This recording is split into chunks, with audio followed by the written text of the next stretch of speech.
सबैजनालाई धन्यवाद दिन्छौँ त्यति टाढो टाढोबाट नि आउनु भएको छ है। अनि मैले बुवालाई 4-5 वटा प्रश्न सोध्छु। तपाईँको बाल्यकाल कस्तो थियो बुवा? मेरो बाल्यकाल चाहिँ जमाना त्यस्तै थियो, खाली खुट्टा हिँड्नु पर्थ्यो, लेखेपछि भेडा बाख्रा हेर्नु पर्थ्यो। तैपनि मैले ओह्राली उकाली हिँड्दै पनि अलिअलि अक्षर सिकेँ र मैले आफूले जीवनमा अब उत्तराले के अरे एउटा धौलागिरी टोपीला लेखेँ, साहित्यप्रति रुचि राखेँ। कुनै कुनै ठाउँमा सेवासँग धन्यवाद पाएँ होला। अब सबै साथीहरूले मलाई सम्झन्छन्, धौलागिरीको टोपीलो भन्छन्।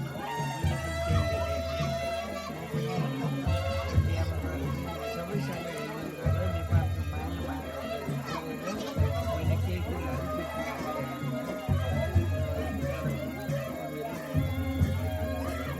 सबैलाई आशीर्वाद दिन्छु अथवा कसैलाई धन्यवाद दिन्छु। आफूले जाने सम्झेको कुरा सबैले गर्नुपर्छ, माया र ममता राख्नुपर्छ। तपाईँको जीवनमा सबैभन्दा मिठो सम्झना के हो? सबभन्दा ठुलो मिठो सम्झना भनेको सम्पत्ति होइन, केही होइन, माया नै हो। जीवनमा सबैभन्दा ठुलो सङ्घर्ष के थियो हजुरलाई? जीवनमा त आफ्नो आर्थिकको कमजोरी सबै कुरा हुँदा सङ्घर्ष, आर्थिकलाई सङ्घर्षै गर्नु पऱ्यो। सङ्घर्षको सफलता पनि पाइन्छ। तपाईँले जीवनबाट सिकेको सबैभन्दा ठुलो पाठ के थियो? मेरो अरू केही थिएन, मेरो रहर थियो इन्डिया जाने त्यति बेला पनि।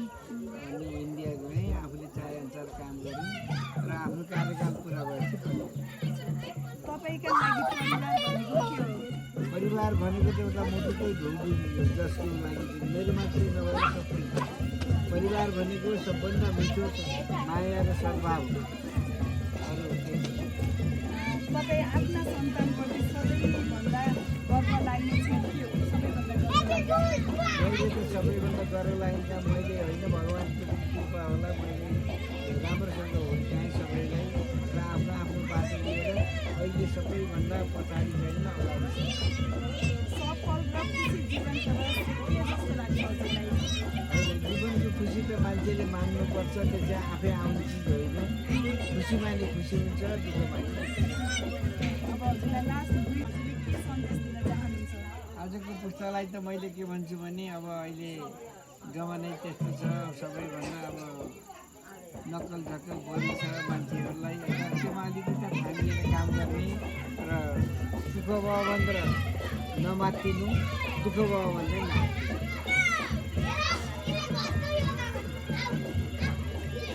एउटा कुरा छ मैले भन्छु, मान्छेको सबभन्दा ठुलो के छ भने जति पनि माया र ममता छ सबैभन्दा ठुलो हो।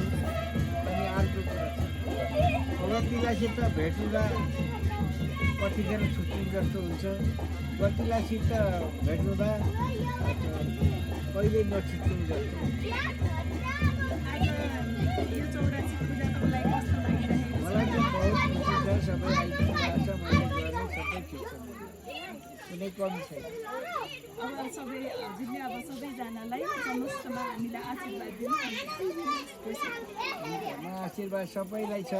म सबै भएको मेरो आउने इष्टमित्रलाई मात्रै नभएर परिवारमा नभएर सबै नेपालभरिको मैले सबैको हाँसी खुसी देख्न चाहन्छु।